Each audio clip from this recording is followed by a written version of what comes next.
release of the latest Fantastic Four movie, it's time to stretch back in time and burn through all 5 Fantastic Four movies and rank them from my least favorite to my favorite.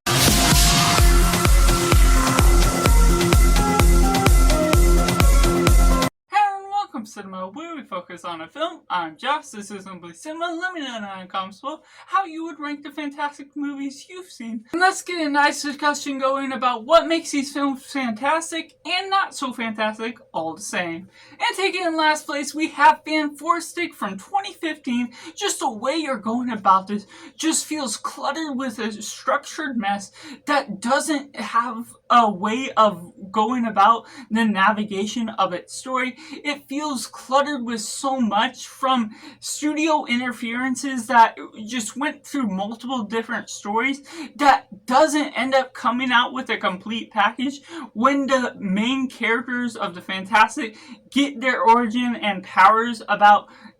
45 minutes in. It feels something that you're losing a lot of the story. Just a solid foundation that unfortunately doesn't get revealed in the right ways. A solid cast that just doesn't feel like they're getting the right script or the right casting of what makes sense, to the way that even though you have these great performers on screen, they don't get a chance to manage all their consequences. The consequences of their story feels belittled by the effects that are all darkened and don't have the greatest CGI. Now, Dr. Doom, I do like the appeal of his look, even if it's inaccurate to the source material. There are certain things that can be okay for some standard of what you're watching it for, but ultimately this is one I completely avoid just being able to rewatch, because ultimately it's one that undermines the consequences of Fantastic Four being so fantastic, and the nature of the Thing looking as he does, certain costume designs just not being the best, even though you sort of got the budget, though it was cut a little before the release of when they were starting to make it. There's just so much to this film that could have maybe had potential at one point, but once they were starting to make this film, doing all these different decisions, creating some odd results in the process, ultimately the end package just delivers on something that's not so fantastic. And coming in number 4, we got Fantastic Four, Roger Corman's from 1994. The unreleased version of these movies is just something that was done so cheap, just so the studio to get the rights, and the actors and the directors, some of the producers didn't even know it wasn't going to be released. And so unfortunately, while it is something that doesn't fully deliver as a film that really works itself, because everything's so cheap that you can't make it look so good that it can deliver on it, but ultimately it's still unfortunate because of everything that's going on throughout, that none of these people got the chance to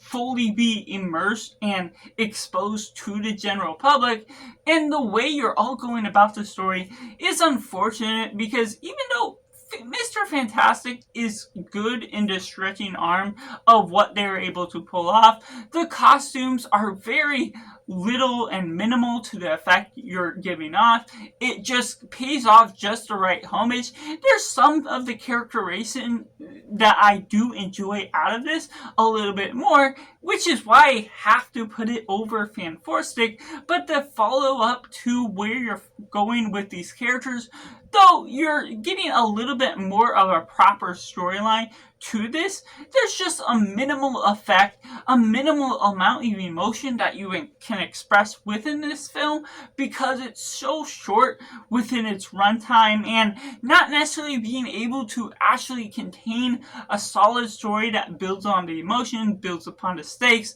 and really makes you feel fearful of the consequences of everything that's going about. Though there's still some clever uses that, despite such a minimal budget for the release of this story, they do enough to make it watchable for what I'm favoring as a whole. And taking at number 3, we got Fantastic Four: Rise of the Silver Surfer, a sequel that really feels like they are trying to do too much in such a minimal amount of runtime. You're taking about 20 minutes from the first film and adding a lot more storyline, but the exposition is rather slow and prolonged with the way they're starting up this film, and without the origin story, it didn't necessarily feel like they had a proper way to start this film up. You got Johnny Storm womanizing, doing all these other things. You get this wedding, you get this cloud, and certain aspects of what we get out of Reed Richards, he's prolonging his wedding, doing other things as a distraction that ultimately wouldn't necessarily take a big difference, but there's still an element to this story that brings some unlikability to certain aspects, to the cast, to where we're following along. I still do enjoy this cast for the performances they pull off. There's certain aspects here and there that really pull off wonders. I like the Silver Surfer storyline and everything you're going along with Galactus as a whole, but ultimately Galactus is also only a cloud, which is a big slap in the face to nature of what we're looking at as a whole. There's somewhat of a consequence to how it builds upon the stakes and threat of the Fantastic Four, but ultimately it's not a physical threat that you can see what all is going on, which portrays something that's so abysmal to the nature that reminds me of something that would be out of Phantom Force Stick. But the follow-up to how you're establishing these characters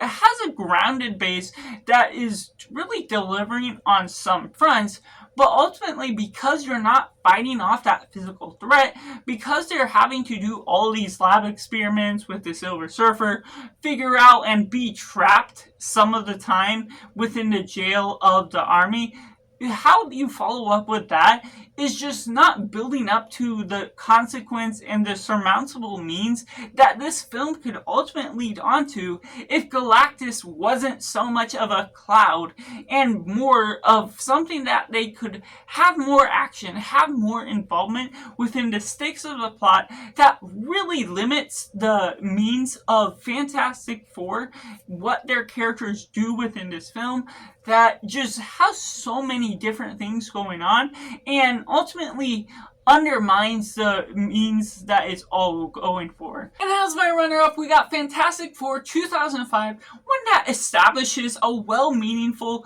story to the space. I don't have any nostalgic pulls to where we're starting off with this, but being sort of the general basis, the first officially released film, there's a sentiment to this film that has a lot of value, and it goes through its runtime rather quickly, while establishing a good story, having the origins, doing some things with Doctor Doom, having an interconnection between the dynamic between all the characters, between how Doctor Doom is involved with Sue Storm, and also the connection between one another, the interrelationship and problems you get along the way feel realistic, feel has the right motivation. It's campy, and Johnny Storm gets the idea of being a womanizer, which is classic for sort of his type of character, but the way you're following about it is just fun and lively in some ways. The means of it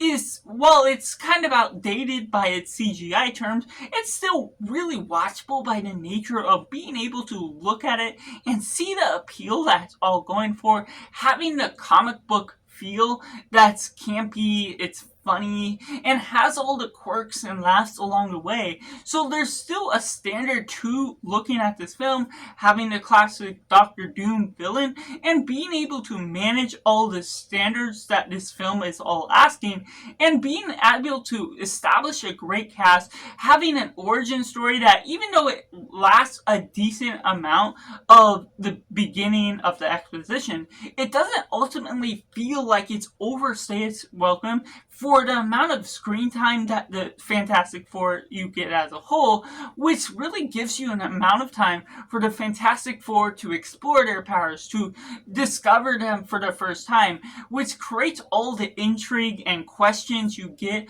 along the way that, even though it may not be necessary, especially after rewatching so many times, it still feels entertaining and understandable enough that they delve into these sort of aspects of these film, introspecting the look of these characters, having a dynamic and a banter between the Thing and the Human Torch, how you get the names of the Fantastic Four. Now, there's a few side steps they take along the way that sort of introverts the way you're following this story, and while it is sort of taken away from a through point that the plot is following as a whole, it's something that still builds upon his character, that you understand what they're going for, even if it's campy in some sort of way. It doesn't necessarily build upon toward the threat of Doctor Doom as a whole, and there's a sufficient amount of weight to the final battle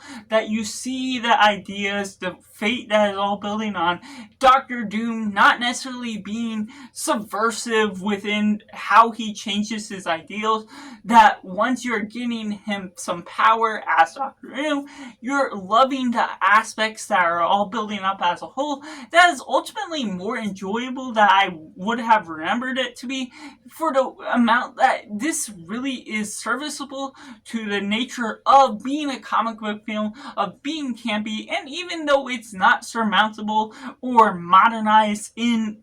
of course, when it was made back then, there's something that still is enjoyable to full nature that it all exploits. So that takes me into my number one pick for the Fantastic Four First Steps. The nature for this MCU film, being able to skip over the origin story, sort of rush through different things that have gone in the past, being 4 years after the release of when they got their powers, just being able to enjoy the cast for the nature of who they are, even though they aren't the ideal picks that I would have chosen for what we're looking at, the look of these characters, the members of the team. It's something that I still got to immerse myself in, how they're pulling their roles off, what they're doing with their powers, and being able to face off a real Galactus for the first time, having the looming, terrifying look to Galactus, having all these looks and effects, these small side stories that are going about along the way, Silver Surfer revealing more of her motivation, more than what we got out of the Silver Surfer of the past, being able to spend time with these characters, dissect and submerge yourself into this world, and adding in Franklin the baby just as well becomes an appealing effect to the nature of what you're getting out of this cinematic experience, which really pulls off the wonder and spectacle of this film as a whole, not only being grounded down on Earth within the Baxter Building within the 60s, but also going out to space, being able to explore the wonders and spectacle that is all going on as a whole. And as a sci-fi film fan, the way you're pulling this off, making the CGI look fantastic, making the characters really have a great dynamic to build off of, there's certain versions that you don't expect to come about throughout this story, but it's all really well pulled off in all of the best means that this film intends to build upon and introspect what these characters are all motivated by. While you don't get Johnny Storm being a womanizer, and they make a joke about it here and there, despite him not being outside the Baxter Building in order to do that, the way you're still following about with all of the classic ideas, certain aspects here and there that pay homage to the originals, while also being its own thing in so many great ways, is something that really builds upon the stakes of the environment that establishes a great ground, that it feels like a new Earth, but also feels so fresh in the way you're exploring all these characters, all these means to an end, and just taking all the lines that you're starting with from the beginning and just following through with a smooth manner, having all these different subplots that mean so much to the story as a whole, that all brings about a fantastic means to an end that I'm ultimately just enjoying as a whole. So that's just my ranking of all 5 Fantastic Four movies, from my least favorite to my favorite. Let me know down in the comments below how you would rank the Fantastic Four movies. How many have you seen of them? And how do you think it really suffices to what is the best of the Fantastic Four movies? Make sure to like this video if you enjoy it. Subscribe if you haven't already to join in film culture community where we talk about the love of cinema as a whole. So that's just all, and make sure to do yourself a favor and go watch a movie.